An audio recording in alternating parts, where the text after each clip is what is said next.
আল্লাহ রাব্বুল আমিন বলছেন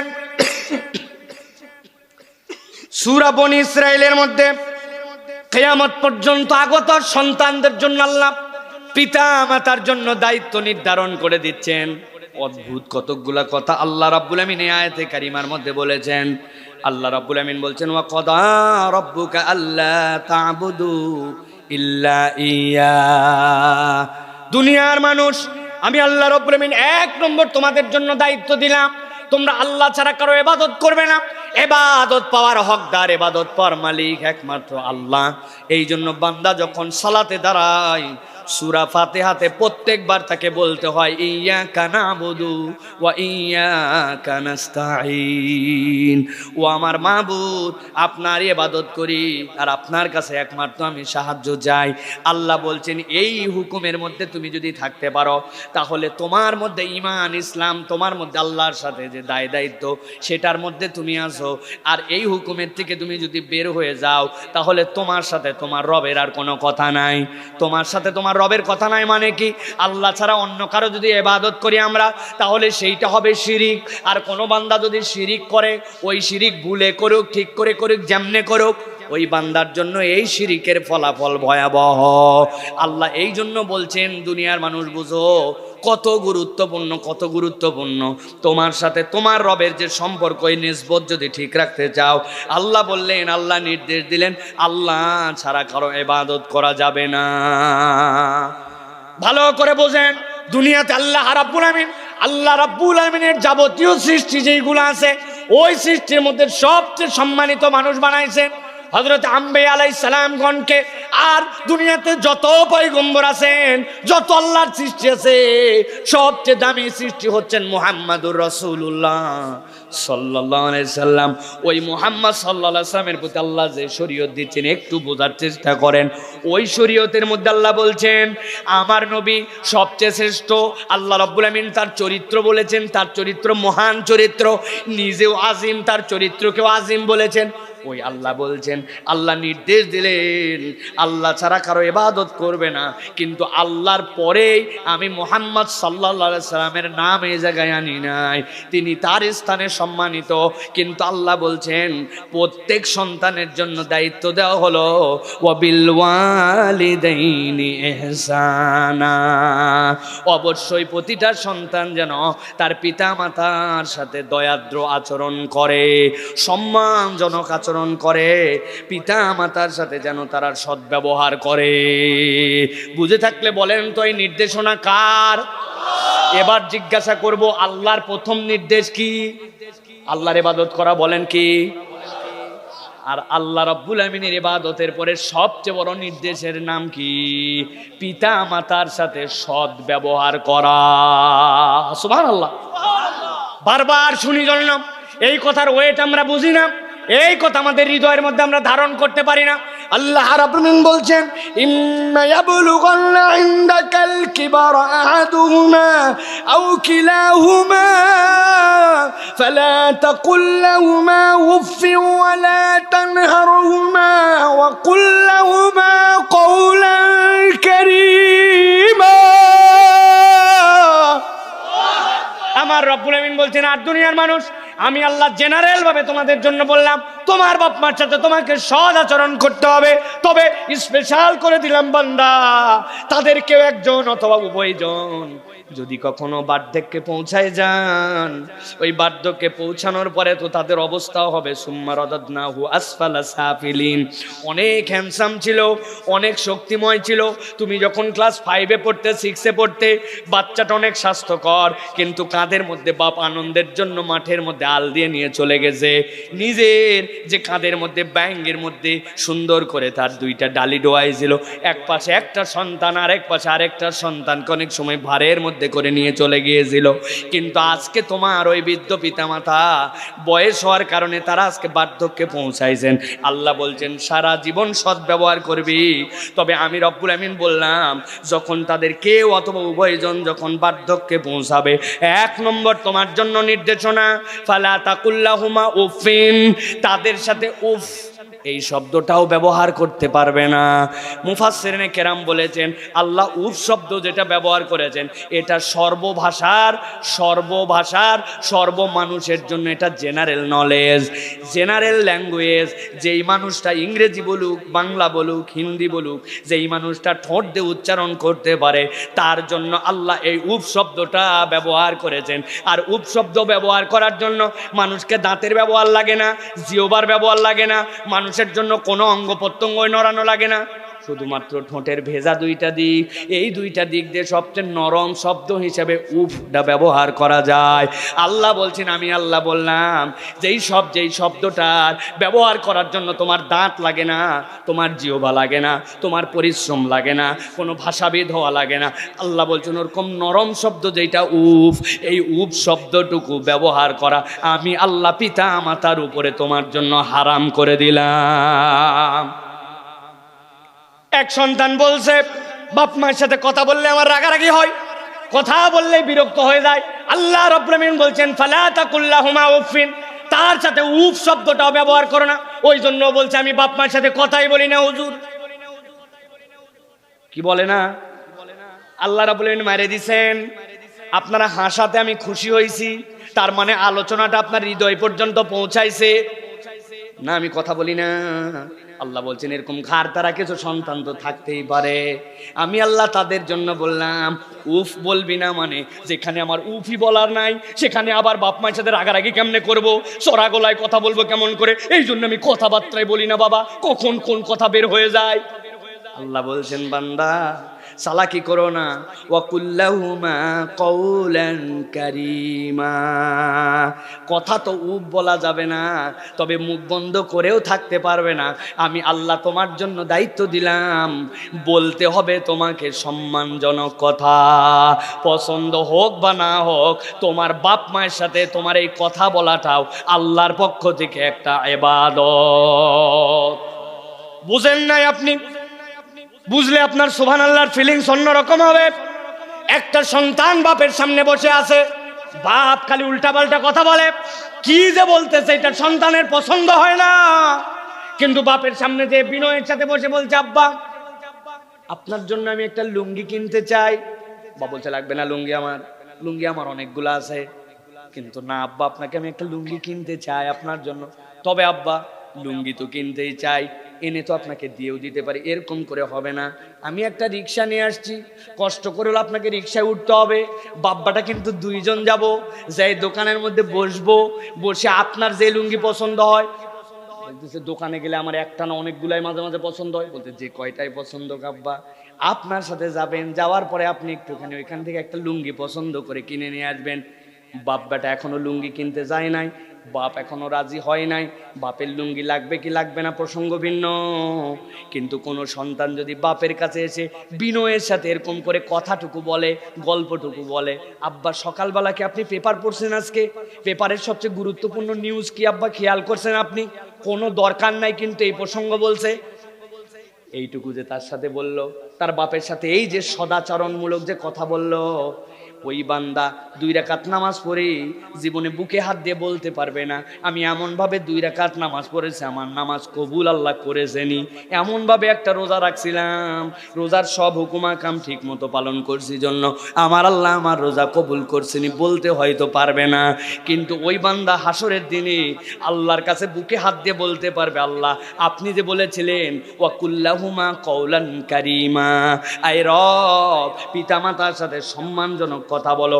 বান্দা যতক্ষণ এই কথা বলে অ্যাকশন আরো দূরে আছে, কাজে পরিণত করা আরো দূরে আছে, এই কথা বলতে থাকা অবস্থাতে আল্লাহর ফেরেশতা 2 জন কেবল লিখতেই থাকে আমার বান্দা আল্লাহর হুকুম অনুযায়ী ইবাদত করতেছে, ও লুঙ্গির আলাপ করে, ও পেপারের আলাপ করে, ও বাপের শরীরের খবর নেয়, আর আল্লাহর বান্দার জন্য আল্লাহর ফেরেশতা লেখে আল্লাহ তোমার বান্দা ইবাদত করতেছে, তোমার বান্দা ইবাদত করতেছে, তোমার বান্দা ইবাদত করতেছে।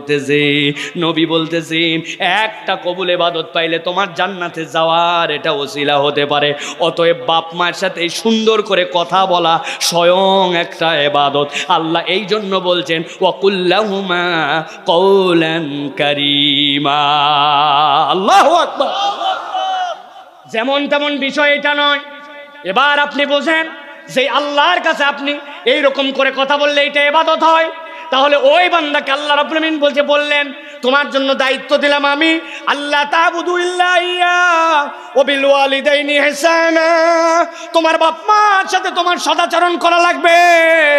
তাহলে উল্টাটা যদি কোনো বান্দা করে, তাহলে ওই বান্দা যতক্ষণ এই কাজ করে সে একটা কবিরা গুনাহ করে। আল্লাহু আকবার। আপনি হিসাব মিলাতে পারবেন না, আমলনামা কোন দিক দিয়ে যায়, মুফলিসের কাতারে উঠে যাব আমরা। নবী করিম সাল্লাল্লাহু আলাইহি সাল্লামের কাছে সাহাবীরা আসছেন, ইয়া রাসূলুল্লাহ, ইয়া হাবিবাল্লাহ, আমাদের ভাই তো মৃত্যু সজ্জায় চলে গেছেন। গভীর মনোযোগ দেন, কার ব্যাপারে কথা বলতেছি? সাহাবী। বলেন কার ব্যাপারে? সাহাবীর ব্যাপারে। নরমাল কোনো মানুষ নয়, আদনা থেকে আদনা সাহাবী। যেই সাহাবী ইমানের উপর নবীকে দেখছেন আর ইমানের উপর মৃত্যুবরণ করছেন, উনি হচ্ছেন সাহাবী। জোহরের নামাজের আগ দিয়ে ইমান আনছেন, আসার পরে যুদ্ধে নেমে গেছেন, জোহরের নামাজটাও পান নাই, এর মধ্যে শহীদ হয়ে গেছেন। উনার কোনো নামাজ নাই, উনার কোনো ইবাদত বলতে বাকি কিছু নাই, কেবলমাত্র যুদ্ধের শাহাদত। ওই ব্যক্তিটার জুতার তলার ধুলার যে মূল্য, দুনিয়ার সকল আউলিয়া যারা আছে সবাইকে এক পাল্লায় তুললে এ মর্যাদা হবে না। কেননা সে চাক্ষুষ ইমানের উপরে নবীকে দেখেছে আর ইমানের উপরে মৃত্যুবরণ করছে। আল্লাহ সাক্ষ্য দিয়েছেন, রাদিয়াল্লাহু আনহু ওয়া রাদু আন, আল্লাহ তার প্রতি সন্তুষ্ট, তারাও রবের প্রতি সন্তুষ্ট। সাহাবী এসে বলছে, ইয়া রাসূলুল্লাহ, ইনার তো দেখা যাচ্ছে মৃত্যু সজ্জায়, কিন্তু আপনি তো নির্দেশ দিয়েছেন লাক্কিনু মাউতাত, তোমাদের যারা মৃত্যু সজ্জায় যাবে তাদেরকে তোমরা তালকিন করো। তালকিন করার মানে কি? এখানেও আমাদের মিসকনসেপ্ট আছে। আমরা অনেক সময় মৃত্যু পথযাত্রী অসুস্থ মানুষ, তার কাছে যাই বলি কালেমা পড়, কালেমা পড়, কালেমা পড়, বল আশহাদু আল্লা ইলাহা ইল্লাল্লাহ, আশহাদু আল্লা ইলাহা ইল্লাল্লাহ। নবী নিষেধ করছেন না, এর মানে তালকিন নয়। তালকিন মানে কি? তার পাশে যাবে, যাওয়ার পরে তোমরা পাশ থেকে এমনি পড়তে থাকবে, আশহাদু আল্লা ইলাহা ইল্লাল্লাহ ওয়া আন্না মুহাম্মাদান আবদুহু ওয়া রাসূলুহু, লা ইলাহা ইল্লাল্লাহ মুহাম্মাদুর রাসূলুল্লাহ। এইটা আপনি পড়বেন, ও শুনে শুনে স্মরণ যেন হয়ে যায়। কেননা ওই সময়ই তার যে অবস্থা থাকে, ওই সময় তাকে বলছেন শাহাদা পাঠ করে, বলছেন পারলাম না, বেঈমান হয়ে যাবে। এই জন্য নবী টেকনিক শিখাইছেন, অসুস্থ মানুষ তার সাথে যাওয়ার পর বেশি সময় নেবে না, এরকম করে তোমরা তার কাছে তালকিন করো। সাহাবীরা এসে বলেন, ইয়া রাসূলুল্লাহ, আমরা যতই বলি তার মুখ দিয়ে তো কালেমা আসে না। নবীজি বলেন, মা বেঁচে আছে নাকি? নিয়ে আসো। নিয়ে আসা হলো। কি ব্যাপার, তোমার ছেলের কি অবস্থা? মনে তোমার অসন্তুষ্টি আছে? আছে ইয়া রাসূলুল্লাহ। কি অসন্তুষ্টি? খাবার দেয়, আমার সাথে সুন্দর আচরণ করে, আমার ব্যাপারে তার কোনো ক্লেম নাই, খোঁজ খবর রাখে, কিন্তু ইয়া রাসূলুল্লাহ তার স্ত্রীকে যতটুকু সময় দিয়ে যত গল্প করে, আমি তো মা বৃদ্ধা হয়ে গেছি, আমার সন্তানের সাথে একটু গল্পও তোমার করতে মন চায়, আমার সন্তান আমাকে অতটুকু সময় দেয় না, এটা আমার অন্তরে একটা দুঃখের কারণ। বউ পায়ে মা ভুলে গেছে, এরকম লোক বোধহয় গোপালগঞ্জে নাই। আল্লাহ রাব্বুল আলামিনের নবী বলছেন, আপনি তাকে মাফ করে দেন। বলে, ইয়া রাসূলুল্লাহ, এই কষ্ট যার হৃদয়ে লাগছে সে জানে। আমি পেটে ধরলাম, আমি বড় করলাম, আর আমি তার কাছে প্রায়োরিটিতে 2 নম্বর চলে গেলাম। আমি তো প্রায়োরিটিতে 1 নম্বরও হতে চাই নাই, কিন্তু ইকুয়াল অন্তত থাকতে চেয়েছিলাম। নবীজি বললেন, তুমি সত্যি মাফ করবে না? না। বললে, তাহলে আর কিছু করার নাই, নিয়ে আসো যতগুলা শুকনা শুকনা কাঠ আছে এগুলা নিয়ে আসো, আমি আমার সাহাবীকে দুনিয়াতে আগুন দিয়ে পুড়ায় দেব। মা বলল, ইয়া রাসূলুল্লাহ, এটা বলেন কি? পুরাবেন মানে আমার সন্তানকে? জেগে উঠছে মাতৃত্ব। বলে, না পুরাই উপায় আছে নাকি? তুমি যদি ক্ষমা তাকে না করো আর তালকিনে যদি তার কালেমা না জোটে, ও তো এখানেও আগুন ওপারেও আগুন, তো এখান থেকেই পুড়ে চলে যাক। এটা নবীজির একটা কৌশল ছিল। মা বলল, ইয়া রাসূলুল্লাহ, আমার সন্তানের এই পরিণতি যদি হয় আমি মাফ করে দিলাম, মায়ের মন তো। সাহাবায়ে কেরামকে বললেন, যাও যাও যাও। সাহাবারা দৌড়ায় গেছেন, যাওয়ার পরে বলছি, ইয়া রাসূলুল্লাহ, পাশ থেকে যাই বলাও লাগে নাই, আমরা দেখি আমাদের ভাই শাহাদা পাঠ করতে করতে দুনিয়ার থেকে চলে গেছে। আল্লাহ রাব্বুল আলামিন এই জন্য বলছেন, ও দুনিয়ার মানুষ, এই হাদিসের ব্যাকগ্রাউন্ড কেন দিলাম? আল্লাহ বলছেন কেবল উত্তম কথা নয়, আমি আল্লাহ তার জন্য দায়িত্ব দিলাম, ওয়াখফিদ লাহুমা জানাআয-যুল্লি মিনার রাহমা ওয়া কুর রাব্বিরহামহুমা কামা রাব্বায়ানি সগীরা। আল্লাহ বলতেছেন তোমার আচরণটা কেমন হবে, তোমার আচরণটা ওয়াকফিদ লাহুমা জানাহাদ যুল্লি। দুনিয়ার কোন মানুষের পাখা হয় না, হয় পাখা হয় আমাদের, কিন্তু পাখাওয়ালার মমতা আমরা দেখি কিনা? সাইদি সাহেব হুজুরের আলোচনা মনে আছে? উনি বলছিলেন আকাশের একটা চিল কিভাবে যেন ছোঁ দিয়ে একটা মুরগির বাচ্চা ধরবে, কিন্তু মুরগির মা কুটকুট করে একটু শব্দ করছে, বাচ্চাগুলা দৌড়ায় আসছে, 18টা বাচ্চা নিয়ে আসে। সব বাচ্চা তো আর তার বুকের নিচে নিতে পারে না, কোনোটার মাথা বের হয়ে যায়, কোনোটার সাইড দিয়ে বের হয়, কিন্তু মা সবগুলাকে আগলায় নিয়ে ফুলে আসে আর মুখ দিয়ে কটকট কটকট করে, ওই চিলকে তাড়ায় দেয়। উদাহরণ দিয়ে তিনি বলছিলেন ওয়াকফিদ লাহুমা জানাহাদ যুল্লি। খেয়াল করেন, ফালা তাকুল লাহুমা উফিন, কথা বলা যাবে না। প্রথমে বলে দিয়েছেন সদ্ব্যবহার করা লাগবে, জোরে কথা বলা যাবে না। কেমন কথা বলতে হবে? নরম কথা বলা লাগবে। আল্লাহ রাব্বুল আমিন নির্দেশের পরে নির্দেশ দিচ্ছেন ধরনটা কেমন হবে। আল্লাহ বলছেন একটা পাখি ডানা মেলে যেরকম তার সন্তানদেরকে প্রোটেক্ট দেয়, তোমার বাপ মার জন্য আমি আল্লাহ নির্দেশ দিলাম এই রকম ডানা মেলে দিয়ে তোমাকে পিতা মাতার জন্য বিনয়ী থাকতে হবে। আল্লাহ রাব্বুল আমিন বলছেন এই সন্তান কেন এটা তুমি করবে? তুমি কি জানো তোমার বাপ মা তোমার জন্য কি কষ্ট করেছে? তোমার বাপ মা তোমার জন্য দুনিয়ার বুকে থাকা অবস্থায় কি করেছে? এইটার ফিলিংস তুমি জানো না? আমি মাঝে মাঝে উদাহরণ দেওয়ার জন্য বলি, এই জেনারেশনের বাচ্চা কাচ্চা, আমার 3 মেয়ে, তো আমার মেয়েদের জন্য আমি তো মাঝে মাঝে মজা করে বলি এরা বাপের কয়েক লাখ টাকা খালি হাইগে মুতে উড়াই দিছে। কেমনে? ডায়াপার কিনা লাগে না? ডায়াপার কিনে লেখা থাকে 12 ঘন্টা মেয়াদি, 8 ঘন্টা মেয়াদি, কিন্তু আমি সাইফুল্লাহ তখন ডায়াপারের যুগ নয়, আমার বাপের অত দূর পর্যন্ত সামর্থ্য ছিল না, 7 ভাই বোনের সংসার। আমার মা তখন আমার বয়স 1 বছর, আজ থেকে 36 বছর আগে, আমার মা টানা 7 দিন গেছে নিম্নচাপ, সব কাপড় চুপুর বাড়ির ভিজা, কোনো কাপড় শুকায় না, 5-7টা তেনা, 5-7টা ছোট্ট ছোট্ট টাওয়েল একটু গরম করছে কোন রকম চুলার উপরে দিয়া সন্ধ্যা রাত পার হতে না হতে ওই 6টা 5টা যেইগুলা টাওয়েল ছিল সব ভিজে গেছে। এরপরে আমার মা আমাকে চিন্তা করছে, দুনিয়ার সবাই তো ঘুমায় গেল শীতের রাত, আমার পাশে আমার বাপ ঘুমায় গেছে, আমার বোন ঘুমায় গেছে, আমার সব ঘুমাইছে, মা ঘুমায় নাই, কারণ জানে আমার সন্তান তো আরো প্রস্রাব করতে পারে। ঠিকই, সব শেষ। এরপরে ডানে বার করছে, ডান থেকে বামে নিয়েছে, নেওয়ার পরেও দেখছে আর শুকনা জায়গা নাই, বুকের মধ্যে নিয়ে রাগ করছে, এত প্রস্রাব করে নাকি একটা বাচ্চা, কিন্তু দূরে ঠেলে দেয় নাই, ওই বুকের মধ্যে নিয়ে রাত পার করছে। একটু চোখ বন্ধ করে ভেবে দেখেন, এক রাত যদি ওই রকম জায়গায় আমরা ভেজার মধ্যে থাকতাম, নিউমোনিয়া হয়ে যেত, বুকটা চাপ ধরে যেত, 7 দিনের মধ্যে দুনিয়ার থেকে বিদায় হয়ে যাওয়া লাগতো। দুনিয়ার কেউ যে উষ্ণতা আপনাকে দেয় নাই, যেই গরম আপনাকে দেয় নাই, আপনার আমার মা ওই রকম কষ্টটা দুনিয়াতে আনার পরেও গড়বড় করছে। আল্লাহ বলছেন ওয়াকফিদ লাহুমা জানাহাদ যুল্লি মিনার রাহমা, তোমার পাখাগুলা তার জন্য বিস্তৃত করে দাও। এইটা কেবল নির্দেশনা নয়, এটা অন্তরের কাকুতি আর অনুভূতি, বান্দার জন্য আল্লাহর পক্ষ থেকে ফরজ।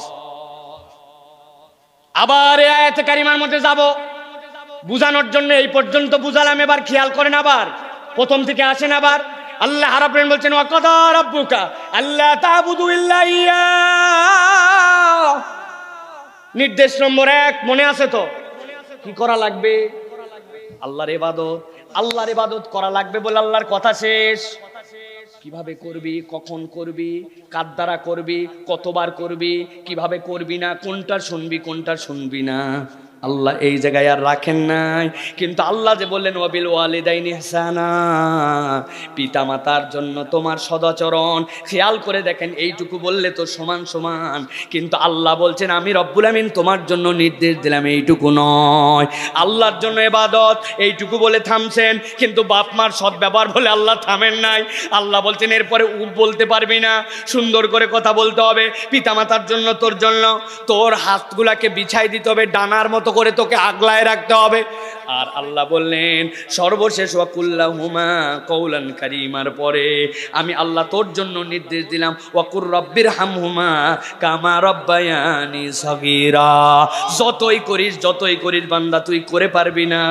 তুই আল্লাহর কাছে বল, আল্লাহ তোমার কাছে স্যালেন্ডার হয়ে গেলাম, তোমার কাছে ফরিয়াদ দিলাম, তুমি তাদের প্রতি ওই রকম রহম করো যেই রকম রহম তারা ছোটবেলায় আমার প্রতি করেছিল।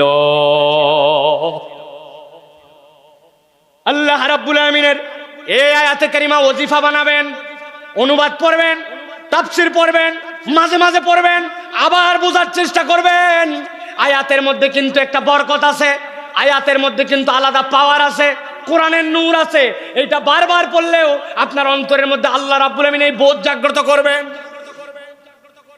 বহু মানুষ বহু জায়গায় বহু থেকে খবর দেয়, শুনলে অবাক হয়ে যায়।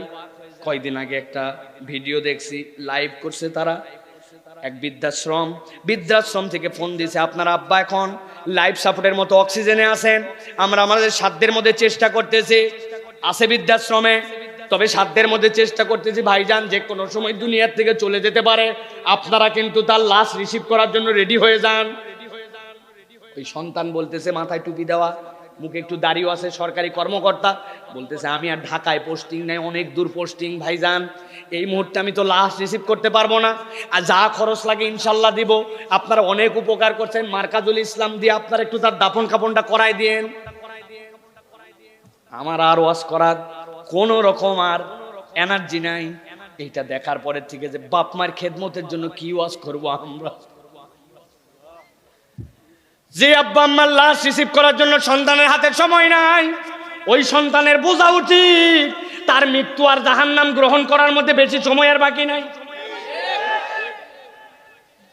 আমার আল্লাহ রাব্বুল আমিন বলছেন, রব্বুকুম আ'লামু বিমা ফি নুফুসিকুম ইন তাকুনু সলিহিন ফাইন্নাহু কানা লিল আওয়াবিন গফুরা। এই কথা না বললে আমরা মরে শেষ হয়ে যেতাম, নিজের গায়ের রক্ত বিক্রি করে দিয়ে তারপরেও পিতা মাতার জন্য তখন আপনাকে খেদমত করা লাগতো। আল্লাহ বুঝাচ্ছেন, তোমরা যারা নেক কাজের চেষ্টা করবে, কিন্তু সবাই তো শতভাগ পারবে না, কিন্তু তোমার অন্তরটা এইদিকে আছে কিনা, এইটা যদি আল্লাহর কাছে প্রমাণ হয়ে যায় তাহলে তুমি আউয়াব হয়ে যাবে, তোমার মাপ পাওয়ার কায়দা আছে। কেননা এক বাপ বলছে, বাবা আমার এখন কি খেতে মন চাচ্ছে, বলছে আমার এক্ষুনি স্ট্রবেরি খেতে মন চায়। সন্তান সারাদিন কামাই করে আনছে 300 টাকা, ওই সন্তানের তো 1500 টাকা 2000 টাকার খাওয়ানোর উপায় নাই, কিন্তু বাপ মায়ের সাথে রাগ করেন, আল্লাহর কাছে নিজের কথাটুকু বলে দেয়। আল্লাহ এই জন্য বলছেন, রব্বুকুম আ'লামু বিমা ফি নুফুসিকুম, তোমার অন্তরটা তোমার বাপ মায়ের জন্য বিনয়ী ছিল কিনা আল্লাহ এটা দেখে নিবেন। সামর্থ্যহীন থাকলে আল্লাহ মাফ করে দিবেন, কিন্তু সামর্থ্য থাকার পরেও তুমি যদি বাপ মায়ের টেক কেয়ার না করো, তোমার দুনিয়াও বরবাদ, আখিরাতও বরবাদ। এই যুবক, দাপট মারে ঘুরে বেড়াও, বিরাট ফুটানি মারো, নিজের আজকে সকাল থেকে সন্ধ্যা পর্যন্ত বাপ মায়ের সাথে আচরণ মিলাও। সব মাহফিলে বলি আমি, সাবজেক্ট যাই হোক, আগে বাপ মাকে দেখে সন্তানরা ভয় করত, এখন সন্তানদের বেয়াদবি আচরণ দেখে বাপ মা সন্তানকে ভয় করে। কি হুজুর কই ভয় করে না তো? আপনি বোঝেন না কেমনে ভয় করে। আব্বারে সন্ধ্যার পর বাইরে থাকিস না, চলে আয়। কি বললে তুমি? কখন আসা লাগবে আমার জানা আছে, আর একবার যদি ফোন করো রাত্রে বাড়িতে আসবো না, আছে না? সাথে সাথে বাপ মা বলছে, বাবা রাগ করিস না, অন্তত বাড়ি চলে আসিস। এইটুকু তার মনের থেকে দোয়া নয়, এইটা তার মনের জ্বালা, তুমি বোঝো নাই। এই জ্বালাটুকু তোমাকে সারা জীবন জ্বলাবে। লিখে নাও, লিখে নাও, খাতা কলম থাকলে লিখে নাও, মোবাইল থাকলে বের করে নোট লিখে নাও। নোটের মধ্যে আব্দুল্লাহ সাইফুল্লাহ ভাই বলে গেছে, নিজের বাপের কথা নয়, কোরআন হাদিসের আলোকে বাপ মার কথা যদি তুমি না শোনো, বাপ মার কথা যদি তুমি না শোনো, বাপ মার বৈধ কথা আল্লাহর নির্দেশের মধ্যে তুমি যদি না শোনো, যদি বাপ মার রাগেও বলে, ভুলেও বলে, আবেগেও বলে, বকেও বলে, তাও যদি না শোনো, তোমার জীবনে বরকত হবে না, তোমার জীবনে বউ নিয়ে সুখ হবে না, তোমার সন্তান সন্ততি তোমাকে এই দুনিয়ার বুকে সুখ দিবে না। মৃত্যুর আগে তোমাকে তোমার বাপ মায়ের সাথে কৃত বেয়াদবির ফলাফল ভোগ করে কবরে যাওয়া লাগবে। কোটি টাকা হবে, তোমার সুখ আসবে না। 1000 কোটি টাকা হবে, মিলিয়ন টাকা হবে, কিন্তু তোমার অন্তরের প্রশান্তির জায়গাতে তোমার কখনো কল্পটা জুড়াই যাবে না। এটা আমার কথা নয়, এটা আল্লাহ রাব্বুল আমিনের নবীর কথা। নবীজি বলতেছেন, শোনো। সাহাবী আসছে, কি বলছে? বলে, ইয়া রাসূলুল্লাহ, আমার বাপ মা আপনার কাছে আসতে বারণ করে, আমি কি করব? আমি কি করব? ইয়া রাসূলুল্লাহ, উনার ঈমান আনে নাই, তা আমি কি করব? ইয়া রাসূলুল্লাহ, আমি তো পিতা মাতার নামে বিচার নিয়ে আসি নাই, কিন্তু আপনার কাছে আসতে মন চায়, আমাকে আসতে দেন। তাহলে ঠিক আছে, তোমার বাপ মা তোমাকে মারবে না ধরবে, তোমার সাথে দুর্ব্যবহার করবে না করবে, এর বিচার মুহাম্মদ সাল্লাল্লাহু আলাইহি ওয়াসাল্লাম নো। ও মুসলমান হোক আর যে হোক, ও কি জন্য আসছে? দোয়ার জন্য। ইয়া রাসূলুল্লাহ, আমার বাপ মায়ের জন্য হেদায়েতের দোয়া করে দেন, অ্যালাউড, কিন্তু বিচার অ্যালাউড না। উনি বেঈমান, উনি অমুসলমান, তার নামেও বিচার নাই। আল্লাহর নবী এরপরে দোয়া করলেন, সাহাবীটার কেউ নয়, সাহাবীটার নাম হচ্ছে আব্দুর রহমান, আমরা যাকে জানি আবু হুরায়রা। অতএব প্রিয় যুবকেরা, প্রিয় তরুণেরা, আজকের থেকে শুধরাও, আল্লাহ রাব্বুল আমিনের নির্দেশের মধ্যে আসো। নিজের জীবনকে যদি বরকতের জিন্দেগিতে রূপান্তর করতে হয়, বাপ মার যে কথা পছন্দ হবে না, তারপরেও মাথা হালায় তোমার শুনতে হবে। এর মধ্যে তোমার খায়ের বরকত আছে। তোমার বাপ মা বোঝে না, ব্যাকডেটেড, এই আব্বা 200 টাকা দেন, বলার ঢঙ্গে আলাদা, কেন 200 টাকা কেন লাগবে? বলে, আমি একটু চুল কাটতে যাবো।